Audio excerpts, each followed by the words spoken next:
itu harus dilakukan setelah bangun dari tidur malam. Walaupun sebetulnya tidak begitu. Karena andai ada seseorang dari kita yang dia tidak bisa tidur. Dari ba'da isya sampai menjelang subuh tidak bisa tidur. Entah karena pekerjaan, entah karena ada gangguan kesehatan, entah karena satu dan lain hal. Maka silahkan dia mengerjakan sholat tahajud. Walaupun dia tidak tidur sebelum sholat tahajud. Tetap terhitung sholat tahajud. Jika dia mengerjakannya di setengah malam terakhir atau sepertiga malam terakhir.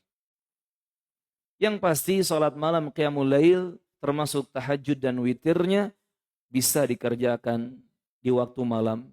Mulai dari ba'da isya sampai sebelum waktu subuh tiba.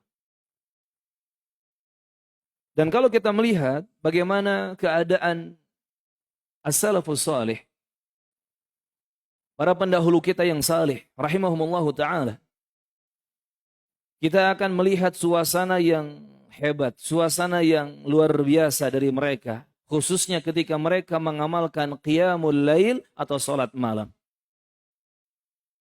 Di antaranya sebagai contoh, dan ini kisah nyata, Syekh Ali Al-Matari rahimahullah menyebutkan, walihadal fadail wal fawaid sara qiyamul lail halas salihin wa da'bal abidin.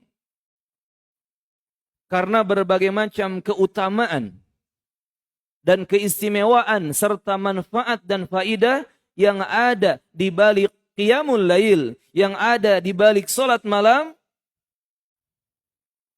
maka salat malam menjadi kebiasaan atau kegiatan yang biasa dilakukan oleh orang-orang saleh, yang biasa diamalkan oleh para ahli ibadah. Fakana Umar ibn al-Khattab radhiyallahu anhu yamurru bil ayah min wizdihi bil lail fayasqut hatta yu'ad minha ayyaman kathirah kama yu'adul marid. Dulu sahabat Umar ibn al-Khattab al-Adawi radhiyallahu anhu, beliau membaca satu ayat min wirdihi, dari wiridnya, yakni bacaan zikir, bacaan di malam harinya, sampai beliau pingsan, tak sadarkan diri. Sampai-sampai beliau dijenguk oleh sahabat-sahabatnya. Dan itu terjadi ayyaman kathirah, berhari-hari. Sejak kejadian pingsan karena sholat malamnya itu sampai sakit, dijenguk oleh teman-temannya, oleh para sahabatnya. Dan itu terjadi berhari-hari. Mirip seperti orang yang sakit dijenguk oleh orang-orang yang sehat. Radhiyallahu anhu. Wa kana Ibnu Mas'ud radhiyallahu anhu idza hada'atil 'uyun qama fayusma'u lahu dawiyun kadawiyin nakhl hatta yusbih. Dulu Abdullah bin Mas'ud radhiyallahu anhu, Abu Abdurrahman, apabila mata manusia telah terpejam, telah terlelap tidur, maka beliau segera mendirikan salat malam, mengerjakan qiyamul lail, sampai-sampai terdengar dari beliau dawi, semacam suara mendengung. Terdengar dengungan seperti suara dengungan lebah. Dan itu terjadi hatta yusbih, sampai pagi hari. Sampai datangnya waktu fajar atau subuh. Lihat jamaah rahimani wa rahimakumullah. Ini kita baru mengintip dua orang yang saleh, Umar bin Khattab dan Ibnu Mas'ud radhiyallahu anhu. Belum kita buka orang-orang saleh yang lainnya.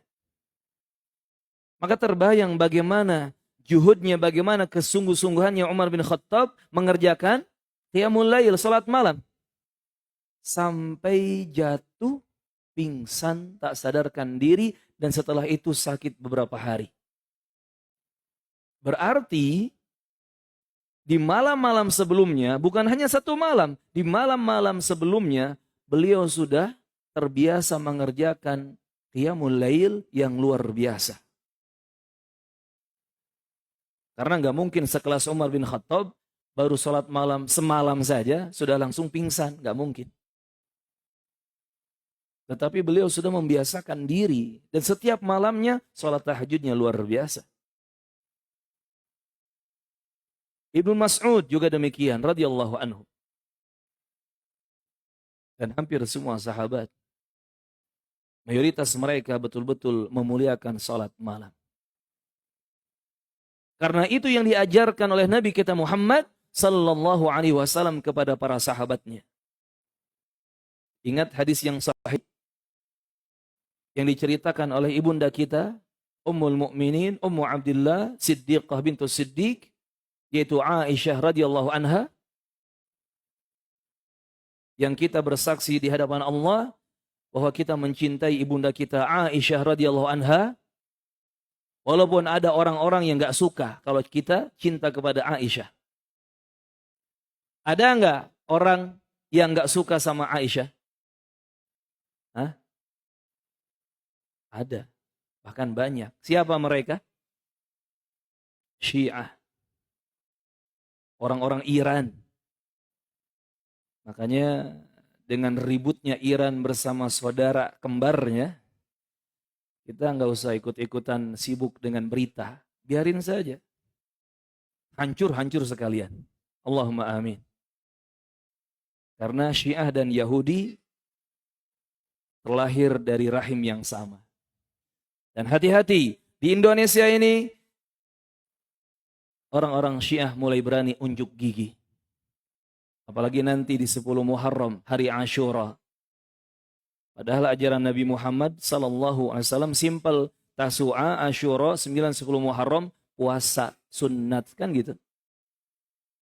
Yang puasa 10 Muharram dalam rangka bersyukur kepada Allah, Allah sudah menyelamatkan Nabi Musa dari kejaman Fir'aun dan bala tentaranya. Yang kalau berpuasa 10 Muharram saja, pahalanya bisa menggugurkan dosa 1 tahun yang lalu. Bahkan ada sebagian ulama berpendapat boleh puasa di bulan Muharram full 1 bulan setelah Ramadan. Kenapa? Karena Al-Muharram, bulan Muharram ini syahrullah, adalah bulan milik Allah. Dan dipersaksikan oleh ibunda kita Aisyah juga radhiyallahu anha, Nabi tidak pernah memperbanyak puasa setelah Ramadan kecuali di bulan Muharram. Maka silakan perbanyak puasa sunnat, Senin Kamisnya, Ayyamul Bidnya, puasa Daudnya, atau lebih dari itu, silahkan. Beda dengan orang-orang Syiah. Di 10 Muharram Ashura, mereka melakukan perayaan iya, ratapan iya, macam-macam obat batuk, pokoknya mereka tegak. Na'udzubillah. Yang lebih parahnya apa? Mereka melaknat manusia-manusia mulia. Abu Bakar, Umar, Utsman, termasuk Aisyah. Tak lepas dari caci makian, lisan-lisan kotor mereka. Na'udzubillah. Nah, ibunda kita Aisyah radhiyallahu anha, dan Allah menjadi saksi, kita cinta kepada semua sahabat Nabi, Abu Bakarnya, Umarnya, Utsmannya, termasuk Aisyah, ibunda kita yang mulia ini. Ibunda kita Aisyah mempersaksikan bahwa Rasulullah sallallahu alaihi wasallam kalau sholat malam, kalau mengerjakan qiyamul lail, itu luar biasa effortnya. Walaupun hanya 11 rakaat atau 13 rakaat, ditambah dengan di awal ada 2 rakaat ringan sebagai pembuka, Tetapi berdirinya, bacaannya, rukunya, sujudnya lama, panjang. Itu salat malamnya